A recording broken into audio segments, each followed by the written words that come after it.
Hi friends, ఎలా ఉన్నారు? Welcome to జాలజల్ ఛానల్. మనం ఇప్పుడు పుష్పగిరి టెంపుల్కి వెళ్ళబోతున్నాము. కడప పుష్పగిరి టెంపుల్కి కడప నుంచి బయలుదేరుతున్నాము.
అటువంటివంటే గుళ్ళోని విగ్రహాలు దొంగిలించడం, విగ్రహాలు పగలగొట్టడాలు, ఇలాంటి దాడులన్నీ ఈ హిందూ దేవాలయం మీద కూడా జరిగినాయి.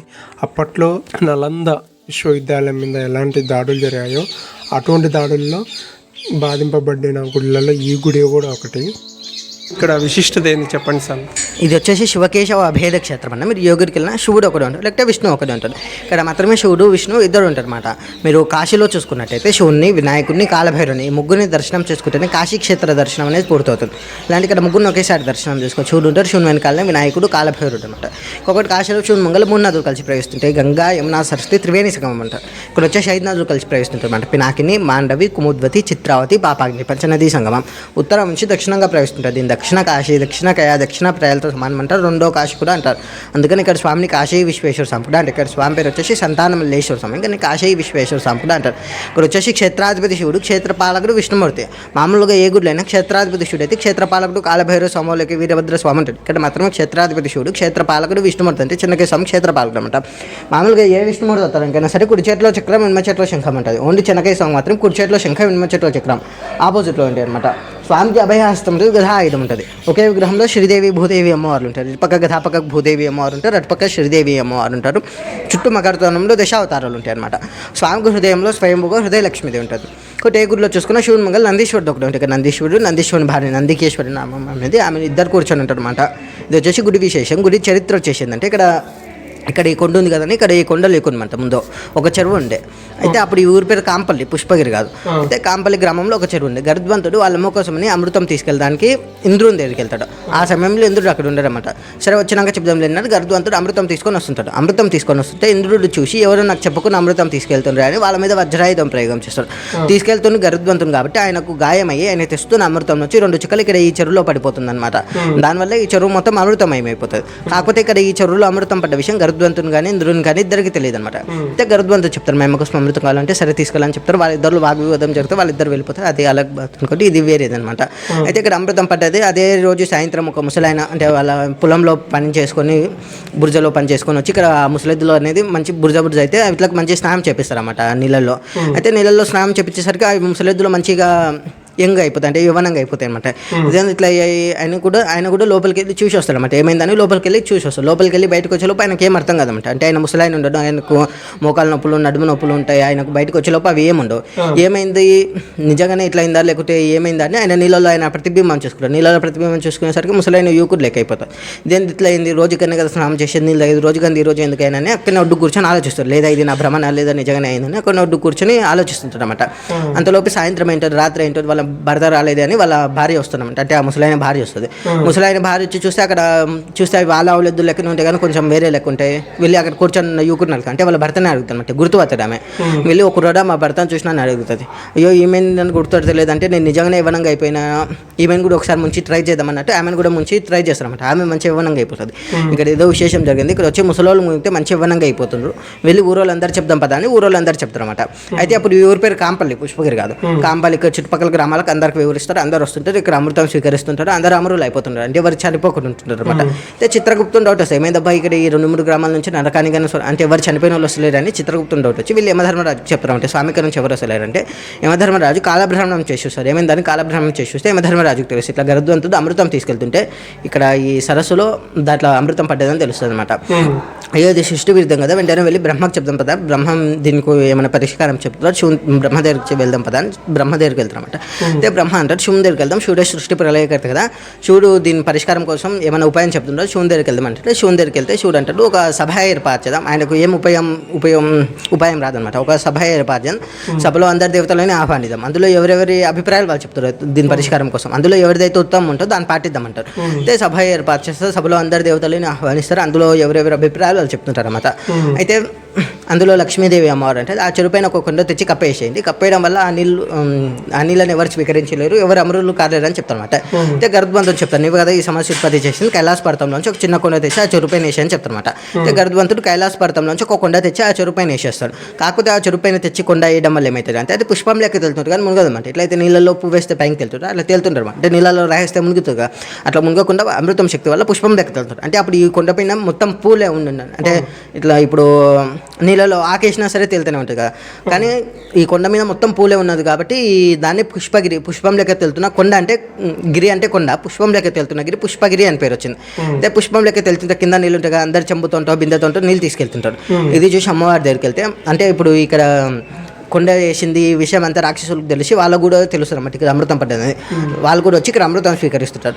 ఇక ఇది సృష్టి రాక్షసులు కూడా వచ్చి ఇక్కడ అమృతం స్వీకరిస్తారు. అయితే గరుత్మంతుడు చెప్తారన్నమాట ఇక్కడ ఈ కొండ అనేది ఆ నీళ్ళపైన ఎట్లా మునుగుతలేదమ్మో అని చెప్తారన్నమాట లక్ష్మీదేవికి అమ్మవారికి. అయితే లక్ష్మీదేవి అమ్మవారు అంటే ఆ చెరువుపై ఆ కొండపైన కాలు పెట్టి ఆ కొండను అనేది ఆ నీళ్ళపైన అట్లే ఫిజ్జాలని, త్రిమూర్తులు ఒకేసారి ఈ కొండపైన పాదం మోపి ఈ కొండను అనేది ఆ నీళ్ళపైన అట్లే ఫిజ్జాలని చెప్తారనమాట. అయితే ముగ్గురు ఒకేసారి ఇక్కడ ఈ కొండపైన పాదం మోపి కొండను అనేది ఆ నీళ్ళపైన అట్లే ఫిజ్జేస్తారనమాట.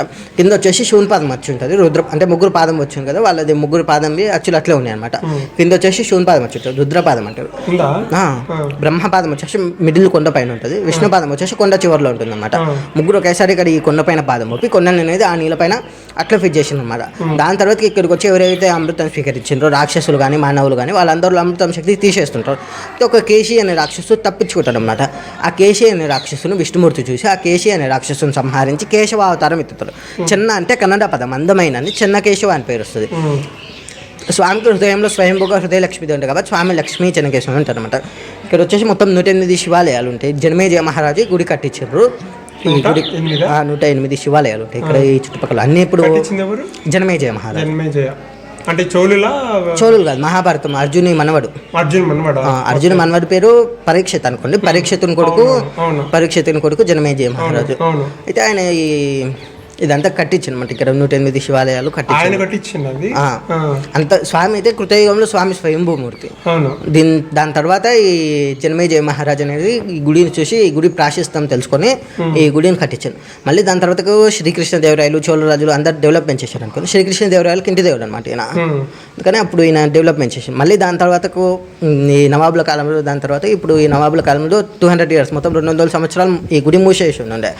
అయితే ఆ నవాబుల పరిపాలన అయిపోయినాక ఇక్కడ ఈ సామంతపు రాజులని ఉంటుందన్నమాట. ఆ సామంతపు రాజులు వచ్చి ఇక్కడ వేటకు వచ్చి ఇక్కడ చూస్తే ఇది గుడిది అంటే శిల్పం అది ఇది చాలా శిల్పకళ చాలా మంచిగా అనిపించింది అనమాట. ఆయన వచ్చి ఇక్కడ మొక్కుటే ఆయనకు ఏందో కోరిక నెరవేరిందంట. అయితే అప్పుడు అంటే సామంత రాజులు ఇక్కడనే పక్కకు ఊరు ఏ ఊరు అది ఊరు పేరు గుర్తులేదు అనుకో ఆ ఊరోళ్ళు వచ్చి ఇక్కడ చూస్తే ఆయనకు మంచిగా అనిపించింది అనమాట. అందుకని ఆయన ఆ రాజు ఆయనకున్న 100 ఎకరాలతోటి ఈ గుడి డెవలప్మెంట్ కోసం ఈ 100 ఎకరాలు ఖర్చు పెట్టినమాట. అయితే అప్పుడు ఆయన దుగ్గిరెడ్డి వంశస్థులని ఇక్కడ పక్కకు ఊరోళ్ళలో దాని శాసనం గిట్ట అక్కడ ఉంటుంది. అంటే ఇప్పుడు ఈ గోపురం ఉంది కదా, ఈ గోపురం 3 అంతస్తులు ఇంకా పైన కొన్ని ఉన్నాయి అనమాట. అంటే ఇప్పుడు ఉన్నాయి కదా అంతస్తులు, అట్లా ఇంకా 3 అంతస్తులు ఇంకా పైన. అయితే ఎక్కువ హైట్ ఉండడం వల్ల ఇరిగిపోయింది అనుకుంటారో లేదా అప్పుడు బడ్జెట్లో ఎక్కువ ఏమైందో తెలియదు కానీ 3 అంతస్తులు కట్టి అంటే తగ్గించి కొంచెం చిన్నగా చేసినారు. అప్పుడు వీళ్ళు సామంతరాపు రాజులు ఈ గుడి కట్టించారు అనమాట. ఇది లాస్ట్కి వచ్చేసి మళ్ళీ దాని తర్వాత ఆర్కియాలజీ డిపార్ట్మెంట్ వాళ్ళు డెవలప్మెంట్ చేసింది అనుకుంది. మెయిన్ కట్టించింది మాత్రం జనమేజయ మహారాజు, దాని తర్వాత చోళరాజులు, దాని తర్వాత శ్రీకృష్ణదేవరాయలు, దాని తర్వాత ఇక్కడ దుగ్గిరెడ్డి వంశస్థులని సామంతరావు రాజులు. మళ్ళీ ఇప్పుడు ఆర్కియాలజీ డిపార్ట్మెంట్ కంట్రోల్లో ఉంది ఇది గుడి ఇప్పుడు. కొన్ని విగ్రహాలన్నీ నాశనం చేసినట్టు కనిపిస్తున్నాయి. నవాబుల కాలంలో ఈ గుడి మొత్తం దండయాత్ర చేసిండ్రు. అంటే ఇప్పుడు మన హిందూ సాంప్రదాయం ప్రకారం మనం ఇప్పుడు ఒక ఫోటో పగిలితేనే దానికి పూజ చేయమని పడుతుంది, తీసుకొని నదిలో పడేసి వేరే ఫోటో వస్తాం. అంటే అప్పుడు జేసీబులు కానీ క్రేన్లు కానీ అంటే పెద్ద పెద్ద ఇంజన్లు ఏం లేకుండా దీన్ని పగలగొట్టలేము. అందుకని అప్పుడు వాళ్ళు గుడ్డలతోటి దాంతో దీంతో మొత్తం గుడి మొత్తం ధ్వంసం చేసింది అనమాట. అక్కడ అయితే ఉన్న విగ్రహాన్ని ఎత్తుకుపోయినారు. అక్కడ ఉమామహేశ్వర స్వామిని విగ్రహం ఉంటుంది అనమాట. విగ్రహాన్ని మొత్తాన్ని ఎత్తుకుపోయింది అనమాట. అయితే అప్పుడు ఈ ఇక్కడ మొత్తం పగలగొడితే ఎవరు ఈ గుడిని దర్శించుకోలేరు, ఏం చేయలేరు అన్నట్టు మొత్తం పగలగొట్టి మొత్తం ఏదేదో చేసిండు అనమాట. అదే టైంలో ఇక్కడ నందీశ్వరుడు ఉంటారు. నందీశ్వరుడు భార్య ఇద్దరు కూర్చొని ఉంటారు అన్నమాట. ఇక్కడ ఆ నందీశ్వరుడు ఉన్న మూతి కూడా పగలగొట్టి అనమాట. ఇక్కడ స్వామి విగ్రహాన్ని కూడా ఎత్తుకోవడానికి అక్కడ పక్కన హోల్ చేసిండ్రు. మీరు బయటికి వెళ్ళి చూస్తే కనిపిస్తుంది, పక్కన హోల్ చేసిండ్రు. కాకపోతే ఆ హోల్ చేసేసరికి వాళ్ళకు సంథింగ్ ఏమైంది, వాళ్ళు చనిపోయినారంట. ఇక మళ్ళీ స్వామి దగ్గరికి అంటే అక్కడ ప్రతిష్టాపన చేసిన విగ్రహం అనుకుని అందుకని ఆ విగ్రహాన్ని ఎత్తుకుపోయినారు. ఇక స్వామి శివుని దగ్గరికి చిన్నకేశ్వర స్వామిని ఇద్దరిని ఎవరు టచ్ చేయలేకపోయింది ఆ టైంలో. అక్కడ ఉమామహేశ్వర స్వామిని ఉంటుంది. అంటే ఇక్కడ దక్షిణ భారతం మొత్తంలో అట్లాంటి విగ్రహాలు మొత్తం 5 ఉన్నాయి అనమాట. ఇప్పుడు ఆ 5 విగ్రహాల్లో ఒకటే విగ్రహం ఉన్నది, అది తమిళనాడులో ఉంది అనమాట. ఉత్తర కోశమంగాయ అని తమిళనాడు ఉత్తర కోశమంగాయ. మొగిలి పువ్వుతోటి ఎక్కడ శివునికి పూజ జరగదు అనమాట. అసలు చైనేచర్ మొగిలి పువ్వుకి శాపం ఉంటుంది, ఎక్కడ శివునికి పూజ జరగదు. ఓన్లీ అక్కడ ఉత్తర కోశమంగా అనే ప్లేస్లోనే మొగిలి పువ్వు జరుగుతుంది. అయితే అక్కడ గిట్టంగా విగ్రహాన్ని ఎత్తుకోవడానికి వచ్చిండ్రు. కాకపోతే ఆ విగ్రహాన్ని వాళ్ళు ఏం చేసిందంటే మొత్తం చందనం పట్టించారు అనమాట. చందనం పట్టించి మొత్తం స్వామికి మొత్తం చందనం పట్టించి పెడితే వాళ్ళు ఆ విగ్రహం ఆ రాతిదని వాళ్ళకు తెలుసుకోలేకపోయినారు. అందుకని వాళ్ళు వెళ్ళిపోయారు అనమాట. ఇప్పటికీ కూడా సంవత్సరానికి ఒకటే రోజు గుడి తెరిచి ఉంటుంది. అదే మిగతా రోజులు అంటే స్వామికి చందనం పట్టించుంటుంది, అంటే దర్శనం ఉంటుంది అనుకోండి, కానీ లోపలికి ఎవరు అనమాట. ఇట్లా కట్టాను వేసి ఉంటారు, బయట నుంచి దర్శనం చేసుకోవాలంటే సంవత్సరానికి ఒక రోజు గుడి దర్శనం. అక్కడ మనం చూడవచ్చు ఇక్కడ స్వామి అంటే ఈ 5 విగ్రహాలలో 5 విగ్రహాలని అక్కడ చూడవచ్చు, కానీ మెయిన్ విగ్రహాలు కాదు అనమాట. అవి అక్కడ ఉండేది ఒకటే మెయిన్ విగ్రహం, మిగతావన్నీ ధ్వంసం అయిపోయాయి. అంటే ఎక్కడెక్కడ తీసుకెళ్ళిండ్రో ఎక్కడ తెలియదు అనమాట. మొన్న ఒక ఆయన జపాన్ ఆయన వచ్చిండ్రు. అంటే ఆయన అక్కడ వాళ్ళు వృషభారూఢ స్వామి అని వాళ్ళు అక్కడ మొక్కు ఉండేటోళ్ళు అనమాట. అంటే ఇక్కడ అంటే ఆయన దాన్ని హిస్టరీ తెలుసుకొని ఎక్కడి నుంచి వచ్చిందని తెలుసుకొని ఇక్కడికి వచ్చినమాట. ఇక్కడ ఉండే స్వామి మా దగ్గర ఉండరు, ఆయన వృషభారూఢ స్వామిని మేము ఆయనను కొలుస్తాం. అంటే ఇక్కడ ఉమామహేశ్వర స్వామి అని చెప్పి ఇప్పుడు ఆయనని వృషభారూఢ స్వామిని ఆయన మేము కొలుస్తామని వచ్చినమాట. ఆదిశంకరాచార్యులు ఇక్కడ వచ్చారంట. అది ఆదిశంకరాచార్యులు ఇక్కడ శ్రీచక్రం ప్రతిష్టాపన చేసినమాట. ఆయన ఇక్కడికి వచ్చి ఇక్కడ సాధన చేస్తే ఆయనకు స్వయంగా అమ్మవారి ఇచ్చిన శ్రీచక్రాన్ని ఇక్కడ ప్రతిష్టాపన చేసింది అనమాట. అవతల గుడిని ఏమంటారు? అదే పుష్పగిరి 2 పుష్పగిరి. ఇది పుష్పగిరి కొండపైన దేవాలయం అంటారు, అక్కడ ఊరిలో దేవాలయం అంటారు. అయితే అప్పుడు ఈ 10 years బ్యాక్ ఈ గుడి సంవత్సరానికి 4 నెలలు ఓపెన్ ఉంటే 8 నెలలు క్లోజ్ ఉంటుంది అన్నమాట. ఎందుకంటే ఇప్పుడు మనం పోయే రోడ్డు ఉంది కదా, ఈ రోడ్డు లేకుండా అన్నమాట ముందు ఇట్లే, అందుకని మెయిన్ గోపురం కూడా ఇట్లే ఉంటుంది అనమాట. అక్కడ దర్శనం చేసుకొని అక్కడ నుంచి ఇట్లా వచ్చేటోళ్ళు అనమాట. నదిలో స్నానం అయితే ఇప్పుడు ఈ 4 months నీళ్ళు ఉండవు. అంటే ఇప్పుడు ఈ 4 months ఎండాకాలంలో ఈ 4 months నీళ్ళు ఉండవు కాబట్టి ఈ 4 months ఈ గుడిని దర్శనం చేసుకునే వాళ్ళు, మిగతా 8 months ఈ గుడి క్లోజ్ అనమాట. అయితే ఈ 4 months లో ప్రతిరోజు శ్రీకృష్ణదేవరాయల కాలంలో ప్రతిరోజు 4 లక్షల మంది దర్శనం చేసుకునేటోళ్ళు అనమాట. అప్పుడు చెప్పండి స్వామి. కింద వచ్చేసి శ్రీదేవి భూదేవి అమ్మవారు, ఇటు పక్కకు భూదేవి అమ్మవారు, అటు పక్క శ్రీదేవి అమ్మవారు ఉంటారు. చుట్టూ దశావతారాలు, అంటే ఇక్కడ దశావతారాలు లేదనుకో లోపల స్వామికి చుట్టూ దశావతారాలు ఉంటాయి. స్వామికి అభయహస్తం ఉంటుంది, గదాయుధం ఉంటుంది, శంకు చక్రాలు ఆపోజిట్ ఉంటారు. లోపల స్వామి ఎట్లా అయితే ఉంటారో సేమ్ అట్లే ఉంటారు అన్నమాట. ఇక్కడ కూడా ఇక్కడ లోపల స్వామి ఎట్లా వేస్తుంటారు సేమ్ అట్లే ఉంటారు ఇక్కడ. ఆ, ఇక్కడ కేశవ రూపాలని 24 రూపాయలు ఉంటాయి. కేశవ స్వామి ఇట్లా చుట్టూ మొత్తం అవి ఉంటాయి అనమాట. స్వామి రూపాలే కేశవ 24 రూపాయల స్వామి ఉంటాయి. ఈ ప్లేస్ వచ్చి రుద్రపాదం అంటారు. ఈ రుద్రపాదం ఇక్కడ జ్యోతి ఎప్పుడు వెలుగుతూనే ఉంటుంది. నిజంగానే దేవుడు ఉన్నాడా అనిపించేదానికి ఈ వీడియో నిదర్శనము. ఎందుకంటే నాగేంద్రుడు అప్పుడప్పుడు ఇక్కడికి వచ్చి కార్తీక మాసాలలో ఇట్లా దర్శనం ఇస్తూ ఉంటాడు. చూడండి, గుళ్ళకి ఎంటర్ అవుతుందంట ఈ పాము. ప్రతి ఏడాది అంటే కార్తీక మాసాలలో దర్శనం ఇస్తూ ఉంటుంది అంట. వీళ్ళు ఏమన్నారు అసలు ఈ పామును? ఇప్పుడు మీరు చూస్తుంది ఆంజనేయ స్వామి దగ్గర పాదాల దగ్గర ఉన్న పాము. స్వామి వారిని దర్శనం చేసుకోవడానికి ఇక్కడ వచ్చినప్పుడు ఇక్కడ నాగపాము కూడా నాగేంద్రుడిలా దర్శనం ఇచ్చాడు స్వర్పరూపంలో.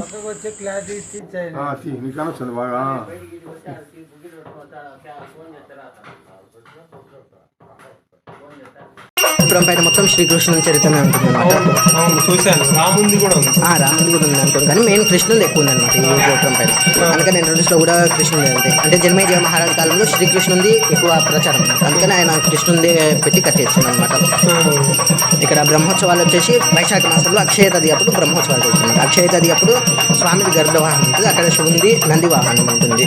అంటే ఇంగ్లీష్ నెలల ప్రకారం ఏప్రిల్ లాస్ట్లో లేదా మే ఫస్ట్లో కానీ ఏప్రిల్ లాస్ట్లో కానీ స్వామికి కళ్యాణం జరుగుతుంది. అదే వైశాఖ మాసంలోనే స్వామి గోదా కళ్యాణం జరుగుతుంది. దాని తర్వాత రోజే స్వామిది కళ్యాణం జరుగుతుంది. మళ్ళీ దాని తర్వాత రోజే రథోత్సవం ఉంటుంది అన్నమాట స్వామిది. అక్షయ తది రోజు ఇక్కడ 7 లక్షల మంది దాకా ఉంటారు. అయితే ఇప్పుడు మనం శ్రావణ మాసం, కార్తీక మాసం, మాఘమాసం, ధనుర్మాసం ఈ 4 మాసాలు ఇక్కడ స్వామి నదిలో స్నానం ఆచరించారు. ఇక్కడ పచ్చనది తీర్థక్షేత్రం అనమాట. ఈ నదిలో స్నానం ఆచరించి వచ్చి ఇక్కడ శివకేశవుని దర్శనం చేసుకుంటే 100 అశ్వమేధ యాగాలు పూర్తి చేసిన ఫలం అనమాట.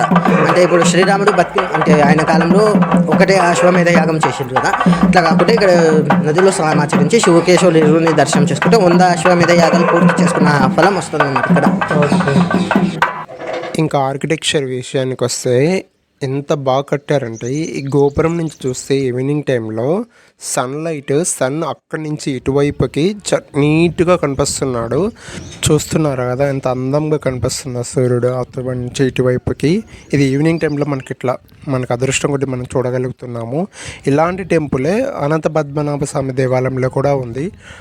చూడండి ఎలా అవుతుందో, టైం లాస్ పెట్టి చూస్తే అంత ఫాలింగ్ డౌన్ ఎలా అవుతుంది, సన్ రైజింగ్ అప్పుడు, సన్ సెట్ అప్పుడు ఎలా అవుతుందో నీట్గా చూపిస్తాను చూడండి.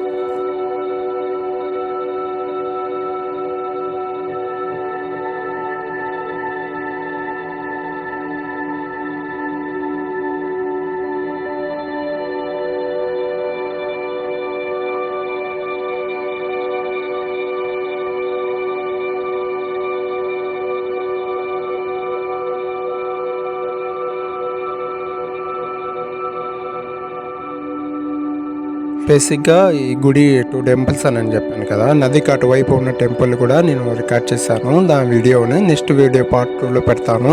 ఈ వీడియో పెట్టడానికి చాలా లెంతీ అయిపోయింది, ఇప్పటికే విశేషాలు చాలా ఎక్కువ ఉన్నాయని ఆ వీడియో నెక్స్ట్ వీడియోలో పెడతాను. చూడండి, అది కూడా చూసి ఈ వీడియో కంప్లీట్గా సక్సెస్ఫుల్గా చేయండి. Thanks for watching. Please like, subscribe and press the bell icon.